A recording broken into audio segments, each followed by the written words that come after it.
कितीही संकटे तरी जोपासले तू सत्व सर्वस्व पुनही ना हरवले कधी तुझे अस्तित्व निखाऱ्यांच्या वाटेवर निघाली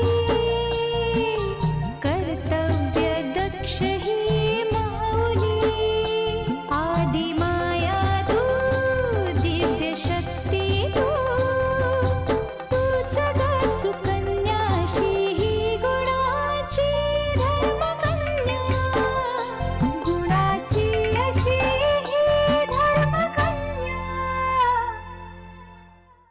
आपल्याला हवंय ते यश पैसा आणि प्रतिष्ठा.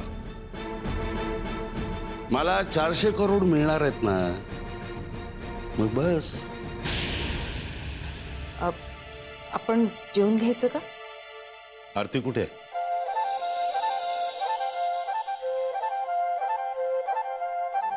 अरे माझ्या पोराची कुणी आठवण करून दिली ना की माझी अशी सटकते ना मग.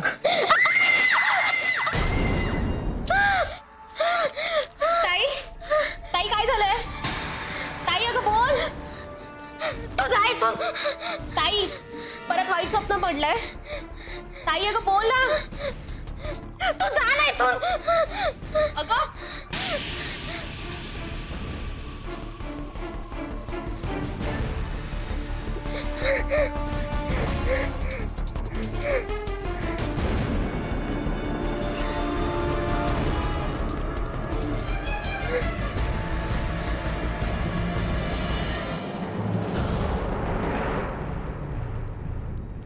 काय काळजी करू नकोस.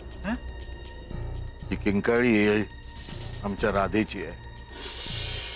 रात्री अपरात्री तिला चित्र विचित्र स्वप्न पडतात आणि अचानक ती किंकाळी थोडी तळ्यावर आली की कूस बदलून पुन्हा झोपी जाते. आणि कसला शुभाशुभ करत बसलायस? एकदा लग्न झालं म्हणजे आपोआप किंचाळणं बंद होईल. बरं जातो मी.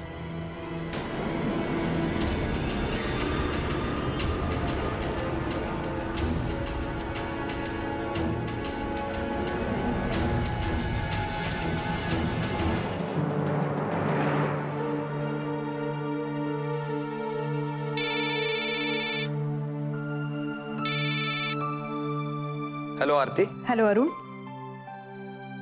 कदाचित मी उद्याच डॅडींशी बोलणार आहे. तयार रहा. हरकत नाही पण तू फार घाई तर करत नाहीयेस ना? नाही रे.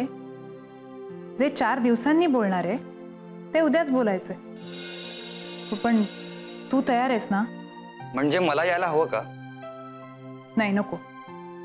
कारण तुझा अपमान झालेला मला चालणार नाही. अपमान? तू डॅडींना ओळखत नाहीस. एखादी गोष्ट जरी त्यांच्या मनाविरुद्ध घडली तरी त्यांचा भयंकर संताप होतो. ते कुणाचाही मुलाहिजा ठेवत नाही. आणि माझ्या अपमानाची मला काळजी नाहीये. मी त्यांची मुलगी आहे.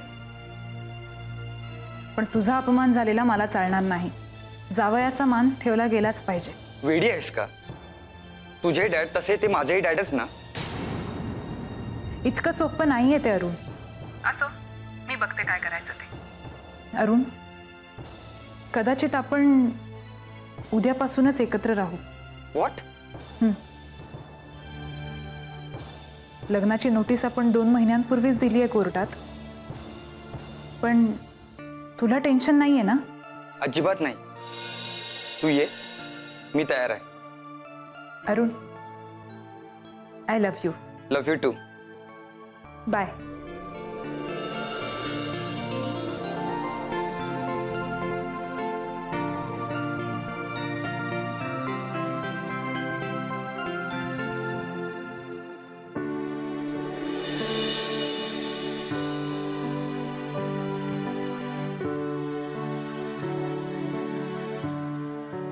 अरे अजून जागा आहेस? झोप नाही आली? असं वाटतंय मी दारुगोळ्याच्या ढिगाऱ्यावर बसलो.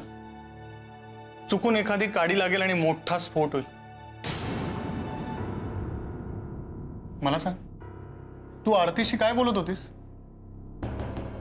सहज गप्पा. अरे मी रोज असता आरतीशी गप्पा मारते. रेणुका, एक लक्षात घे, मी डॅडींच्या मनाविरुद्ध जाण्याचा कधीही प्रयत्न केला नाही. याचा अर्थ असा होत नाही की मला त्यांची मतं पटतात, पण मला हे पटतं की आमच्या आयुष्याबद्दलचा जास्तीत जास्त चांगला विचार डॅडी करतात. हो अरे पण आपलं पण तर लव्ह मॅरेजच होतं. त्यावेळी सुद्धा डॅडीनी खूप आरडाओरडा केलाच ना. I see. म्हणजे आरतीचं काही प्रेम वगैरे? नाही रे, मला असं काही म्हणायचं नव्हतं. नाही, तसं जर असेल ना तर हे धाडस तिला महागात पडेल. कशावरून? अरे कशाला विषयाची परीक्षा घ्यायची? डॅडीना नाही पटत तर कशाला वागायचं, कशाला त्यांना डिवचायचं? अरे पण प्रत्येकाला आपापली मतं असतातच की रे. म्हणजे तू स्वप्न नको बघूस, तुझ्याऐवजी मी स्वप्न बघतो असं म्हणून चालतं का रे? म्हणजे रादर हे होऊ शकतं का कधी? हे बघ रेणुका, तू मला शब्दात पकडण्याचा प्रयत्न करू नकोस. आज तुला मोठा नंडेचा पुळका आलाय. पुळका नाही रे, पण ती जे काय करते ते बरोबर आहे असं मला वाटतंय. हे बघ, काय ना ते स्पष्टपणे सांग. ते मी नाही ना बोलू शकत, ते तू बोल. कोणाशी? डॅडींशी. ह्याचे परिणाम काय होतील माहिती आहे ना? अरे वाघ म्हटलं तरी खातो आणि वाघोबा म्हटलं तरी खातोच ना. मग सिंपल आहे, बोलायचंच कशाला? प्रवाहाविरुद्ध जाण्याचा प्रयत्न कशाला करायचा? कारण नदीचं पात्र कोणाच्याही परवानगीने वाहत नाही. तिथे समुद्राची काय कथा? अरे पण भावाचा काही आधार नाही. माझा काहीही फायदा नाही, रादर कोणाचाच नाही, तुझाही नाही. रेणुका, अगं या घरात रडणाऱ्याला आपण फक्त खांदा देऊ शकतो, तो सुद्धा क्षणभर. डॅडींना हे सगळं कळलं तर? असो, झोपायला जाऊया. नाही रे, मला तर झोपच नाही येणार. मग एक काम कर, आधीच ऍसिडिटीची गोळी घे. Good night. आरती चुकतीये का? नाही, तिच्या तरुण मनाला इतकी बंधनं घालणं बरोबर नाही. अतिशय हुशार आणि चांगल्या मनाची प्रेमळ आहे. डॅडी प्रत्येकाला तारेवरचं माकड का करतात? प्रत्येकाने का म्हणून त्यांच्या तालावर नाचायचं? नाचायचंच का? हे कोण सांगणार डॅडींना? आरती डॅडींना पटवू शकेल? नाही, ही रात्र संपायलाच नको, कारण उद्याची सकाळ भयंकर असणार आहे.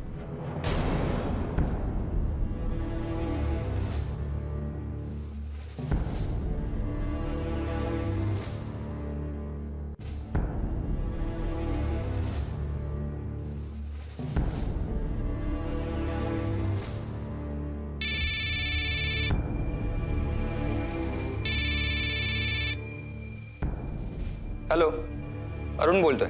आपण कोण? शंभो हर हर, मी बोलतोय रे.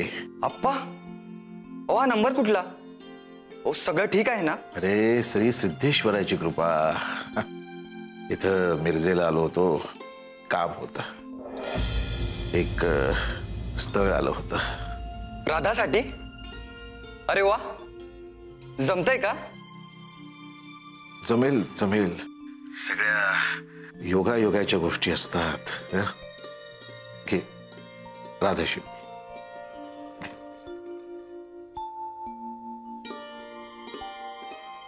दादा. राधे, अगं तू तरी कळवायचं ना मला. काय बोलले मुलांकडले? काय? पुन्हा पुन्हा नकारच, नेहमीप्रमाणे. राधा, अगं असं काय करतेस? माझी बहीण गुणीच आहे. अगं याही पेक्षा चांगला नवरा मिळेल तुला. अगं अगं असा हळवेपणा बरा नाहीये. शंभो हर हर, तू बरा आहेस ना? हो आप्पा. राधा, सगळी महाकालची इच्छा.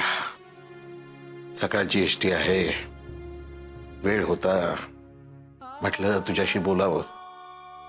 तुझ्याशी बोललो ना की धीर येतो रे आम्हाला. अप्पा आई कशी आहे? श्वास सुरू आहे. हे बघ, पण तू स्वतःची काळजी घे. एकटा राहतोस, खाण्यापिण्याची आबाळ होते. अरुण, आता लग्न कर. ठेवतो. अप्पा काळजी घ्या. शंभो हर हर. महादेव आहे पाठीशी. ठेवतो.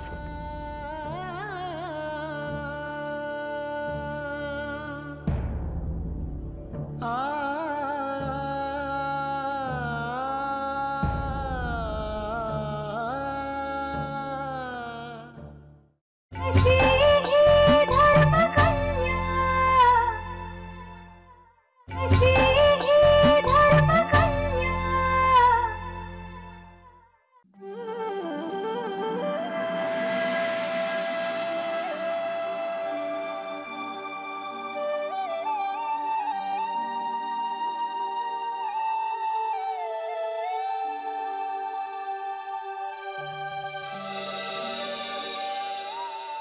आईची तब्येत आज बरी दिसते ना?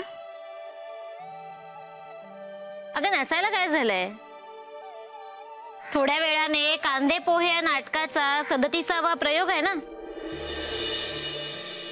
बाबा कुठे आहेत ग? गेले असतील आजच्या समारंभासाठी शिदा जमा करायला. अगं आपण खात्या पित्या घरचे आहोत, सुखी संसार आहे. याचा देखावा तर उभा करायला हवा. मी ना बाबांना सांगणार आहे, हा आऊट घटकेचा खेळ बंद करा. आम्ही आहोत हे असे आहोत. पसंत असेल तर या, नाहीतर टाइमपास करायला येऊ नका. मला ना आश्चर्य वाटतं. कसलं? अगं हेच, मला बघायला येतात ना त्याचं. एव्हा ना 36 वेळा नाकारलेली मी अशी बऱ्यापैकी पब्लिसिटी झाली असेल ना माझी. अगं चल चल, घर आवरायला मदत करूया. चल अगं चल. ताई, या घरात आवरण्यासारखं आहे काय? आणि आपण गरीब आहोत हे का लपवायचं? मान्य आहे मला, गरिबी आवरणं आपल्या आवाक्या बाहेरचे. त्याचं प्रदर्शन नको एवढंच म्हणणं आहे माझं. याच गरिबीत आपण शिकलो, पदवी मिळवली. हो अगं, पण लग्नाच्या बाजारात त्याची किंमत शून्य आहे ना. आता हे बघ, मी पदवीधर आहे म्हणून मला बघायला येतात आणि येऊन बघतात काय तर 18 विश्व दारिद्र्य असलेला नारायण या घरात राहतो. अगं एक वेळ मुलगी कुरूप असेल तरी चालेल, पण लक्ष्मीचं काय? लक्ष्मीचं काय? ती कशाला येईल या घरात, या स्मशानात? असा विचार करतात आणि नकार घंटा वाजवतात. ताई तू काळजी करू नको. आज जो नवरा मुलगा तुला बघायला येणार आहे ना, तो आला की त्याला बघून मला लगेच कळेल सटवाईने त्याच्या कपाळावर काय लिहिलंय ते. बरं चल आता. चल.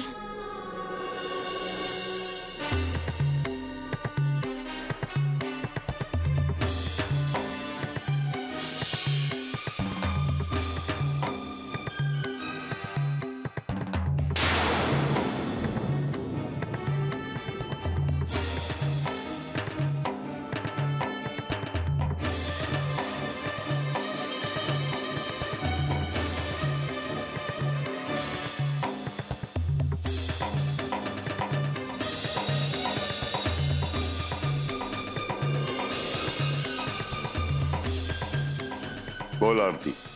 डॅडी, माझी एक रिक्वेस्ट आहे. माझ्या बोलण्याचा वडिलांच्या मायेने विचार व्हावा. उद्योगपती विश्वनाथ मोडकांनी माझी मतं फायदा तोटा या तराजूत तोलू नयेत. प्रस्तावना फार झाली, मुद्द्याचं बोल. उद्योगपती विश्वनाथ मोडक आणि तुझे वडील ही एकच व्यक्ती आहे. त्यामुळे माझी मतं, माझे निर्णय हे माझेच असतात.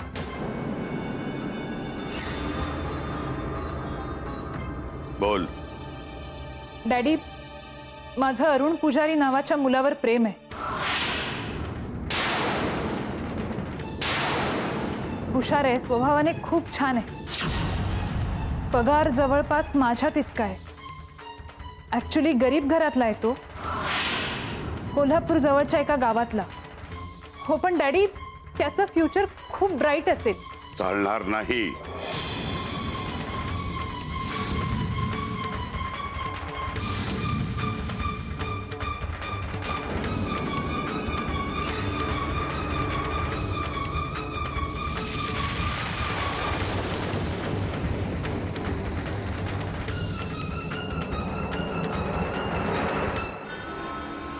पण डॅडी, माझा जावई माझ्या तोला मोलाचाच असेल. घरंदाज आणि प्रतिष्ठित घराण्यातलाच असेल. असेल नाही, आहे. विद्याधर सान्यांचा सौरव.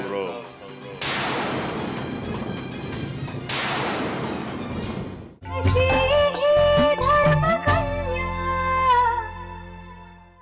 अशी ही धर्मकन्या. 150 करोडच्या प्रॉपर्टीचा एकमेव वारस सौरव विद्याधर साने. पण डॅडी, तुम्ही हे माझ्याशी कधीच बोलला नाहीत. सांगणारच होतो. शिवाय हे सगळं मीच ठरवणार ना, तुझं चांगलं कशात आहे ते. नाही डॅडी, 150 करोडच्या प्रॉपर्टीपेक्षा मला मुलाचे गुण महत्वाचे वाटतात. अहो, माझा नवरा माझ्यावर प्रेम करणारा असावा, माझ्या अस्मितेला जपणारा असावा. निव्वळ पैसा आहे म्हणून मी कुणाच्या तरी बंगल्यात केरसुणीसारखी पडून राहणार नाही. माझ्या मते आधी माणूस महत्वाचा. आणि डॅडी, अरुण लाखात एक आहे. पण तो भिकारी आहे.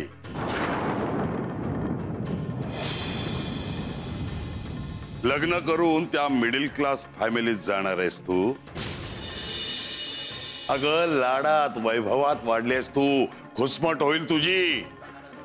अहो डॅडी, तुम्ही अरुणला आधी एकदा भेटा तरी. तो खूप चांगला मुलगा आहे, खूप हुशार आहे, MBA, सुसंस्कारित आहे. ही MBA संस्कारित अशी मुलं माझ्या ऑफिसमध्ये ना 30-40 हजारावर काम करतात. आता या असल्या एका मुलाला मी माझा जावई म्हणून निवडायचंय का? मम्मी, तू काहीतरी बोल ना ग. कोणीही काहीही बोलणार नाहीये.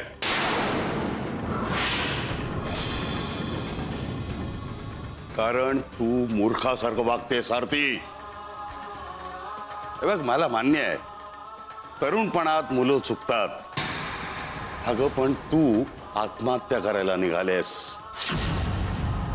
त्या मध्यमवर्गीय घरात जाऊन बसमध्ये लटकत तुझ्या मुलांना शाळेत सोडायला जाणार आहेस का तू?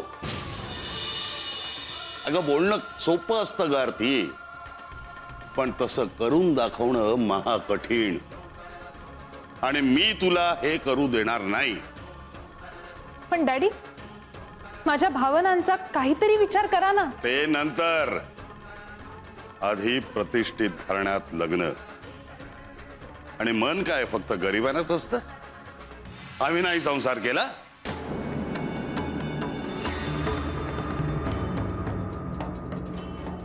आरती, हे चालणार नाही. तुला सौरभ सानेशीच लग्न करावं लागेल. नाही डॅडी, मी अरुणशीच लग्न करणार. अगं, पण ते काय म्हणतात ते तरी ऐक. दादा प्लीज. मी सुद्धा विश्वनाथ मोडकांचीच मुलगी आहे.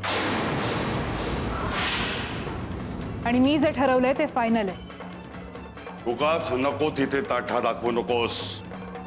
मी सांगतोय ते ऐक.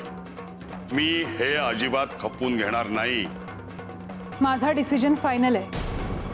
आणि प्लीज डॅडी, तुम्ही तो मान्य करा. स्वतःच्या सुखासाठी आणि जिद्दीसाठी तू तुझ्या आई वडिलांच्या स्वप्नांचा चक्काचूर करतेस, हे लक्षात येतंय का तुझ्या? आरती परत एकदा विचार कर. नाही डॅडी, मी अरुणशीच लग्न करणार. कारण अरुण खूप चांगला मुलगा आहे. मी त्याच्याबरोबर कमी पैशात पण सुखात राहील. तुम्हाला पण. आम्हाला मान्य नाही.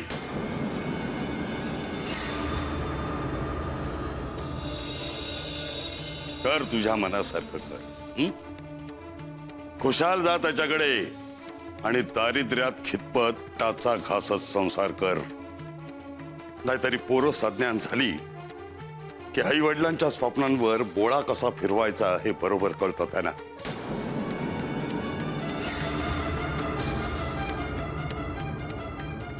पण एक गोष्ट लक्षात ठेव, या घरातून तू एकदा बाहेर पडलीस की परत या घराचा उंबरठा चढायचा नाही.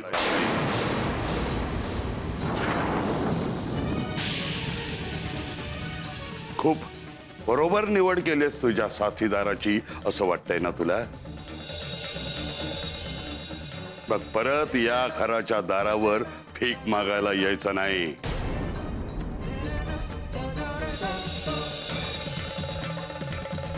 मी स्वेडावतो. तुझ्या शिक्षणावर, तुझ्या या लाईफस्टाईलवर पाहण्यासारखा पैसा खर्च केला मी. पण तुला आमची पर्वा नाहीये ना? मग आम्हालाही नाहीये.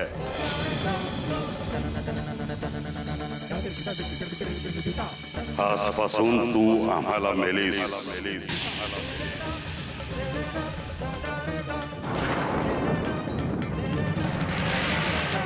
आणि आम्ही तुला.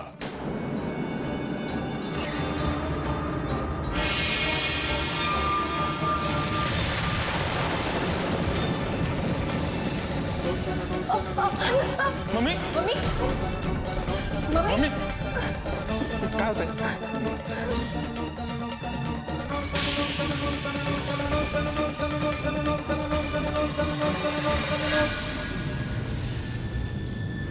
डॅडी स्वतःच्या अहंकाराच्या आगीत सगळ्या सुखाची राख रांगोळी करणार आहेत. कसं कळत नाहीये त्यांना? आणि आरतीची पण कमाल आहे ना. अरे साधा फोन उचलत नाहीये माझा. अरे नाही, ती कामात असेल, उचलेल. परत ट्रॅक. आता तुमची इच्छाच आहे म्हटल्यावर स्पष्टच सांगतो,